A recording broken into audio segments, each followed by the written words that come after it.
Nah, this ain't happening. Nah,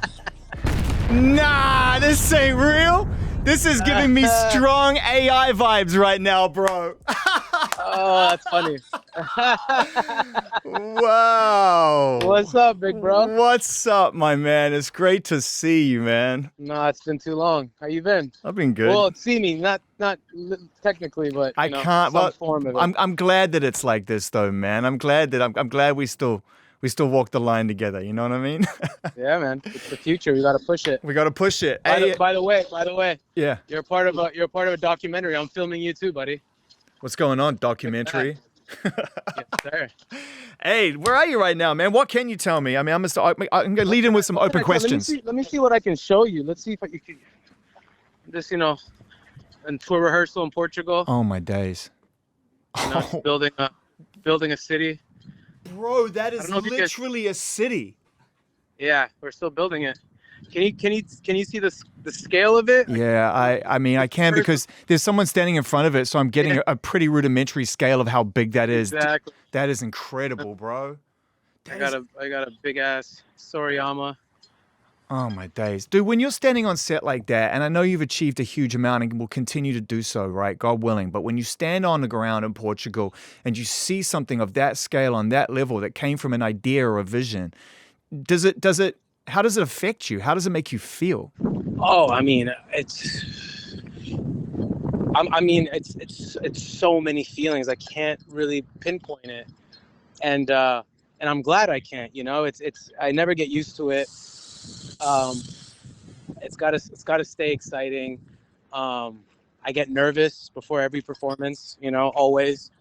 And but that's what keeps me going. That's what keeps it exciting. And that's what but I can't explain it. I don't know what the feeling is. At the same time, you must be really excited to be able to get out on tour again in Europe, bring this show to other continents, and because this is a place where the audience is there to hear your songs. We all love what you've created, and so this is your church, man. Yeah, it is. I mean, I haven't been to Europe.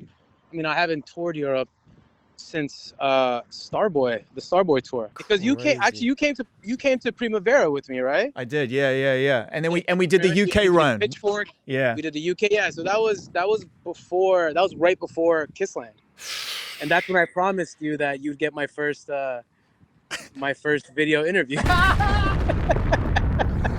it is. It's really important. You pulled that card on me. Yo, but still, check it out. Two things come out of that. Number one, Abel is a man of his word. Don't get it twisted. If the guy makes a commitment to you on a personal level, he is a real human being with real integrity, and I've always respected that. And number two, I absolutely pulled that card on you, bro. You did. I'm loyal to a fault, my guy. People love that conversation, bro. If there's only one, I'm glad it's that one. But we gotta do it again. I mean, since we've done it, it's so much time has gone by. So much has changed. So much has happened. So much has changed. Is this the amuse bouche? Is this the chef's dish before the first course? Is that what this is? Are you saying this interview right now? Yeah. It is. You know what? I'm gonna promise you. We'll do it again right now. You got my word. I love you. Let's talk about Popular, bro. This song is such a jam. And that is the right term for it, bro. You and Madonna and Carti coming through. What a beautiful combination of talent. So let's just get into the chemistry of it. I mean, people don't just get Madonna on songs. People do not just get Playboi Carti on songs at all. So I mean, this is a high bar you set for yourself, huh? No, I'm proud of it. I'm definitely proud of it.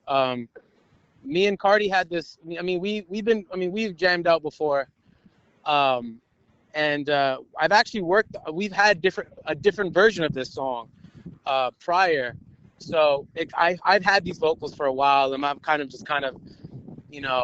worked around it, and then kind of kept it in the tuck.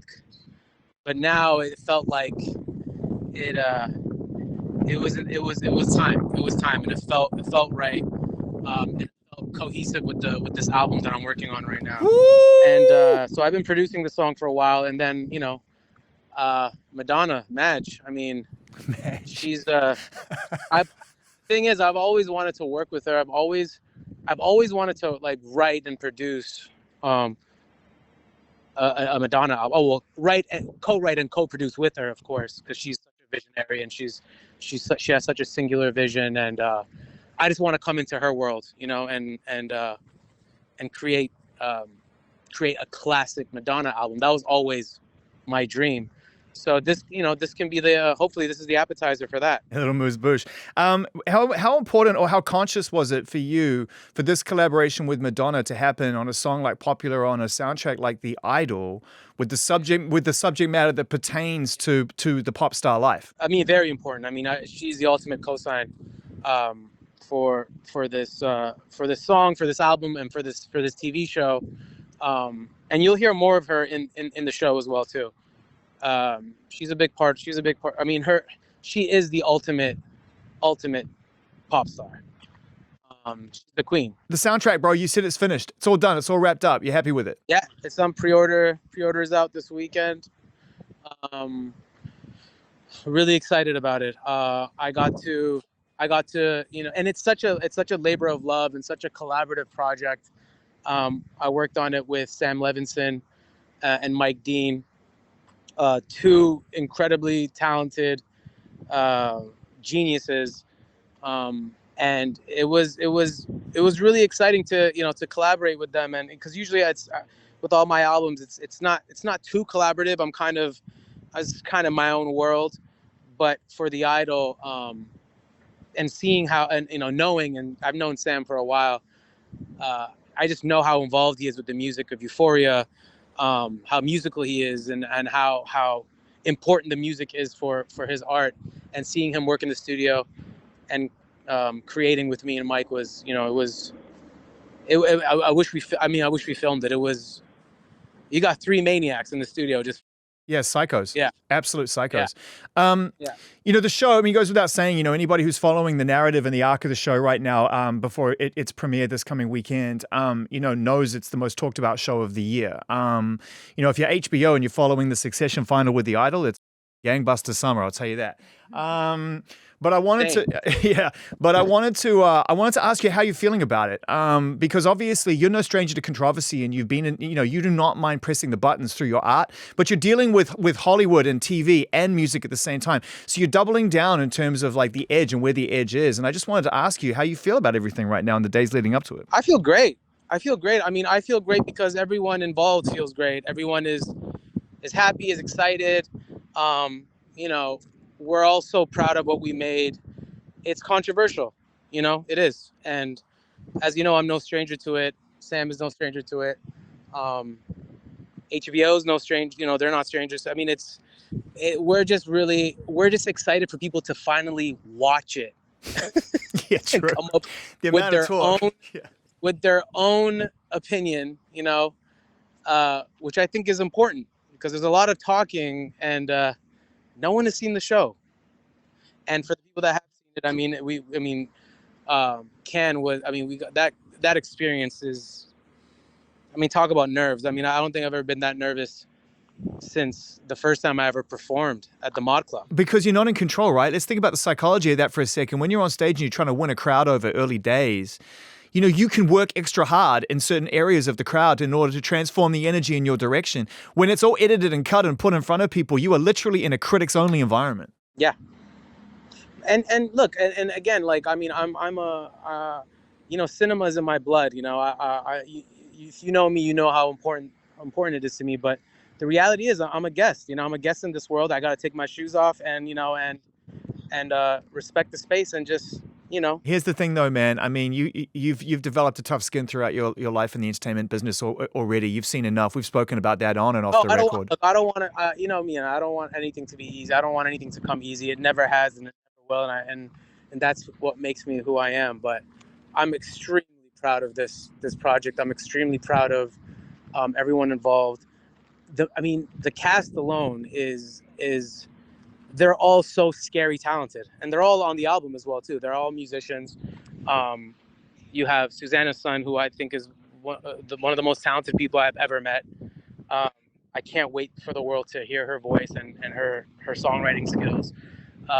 Have Moses Sumney. If they don't know Moses Sumney is, they'll know after this show. Scary talented. You have Ramsey, who I was introduced to who is such a vital uh, piece to this story and to creating the music for Jocelyn, who's Lily's character. Um, she helped crack the code. You know, she's an incredible producer, incredible songwriter.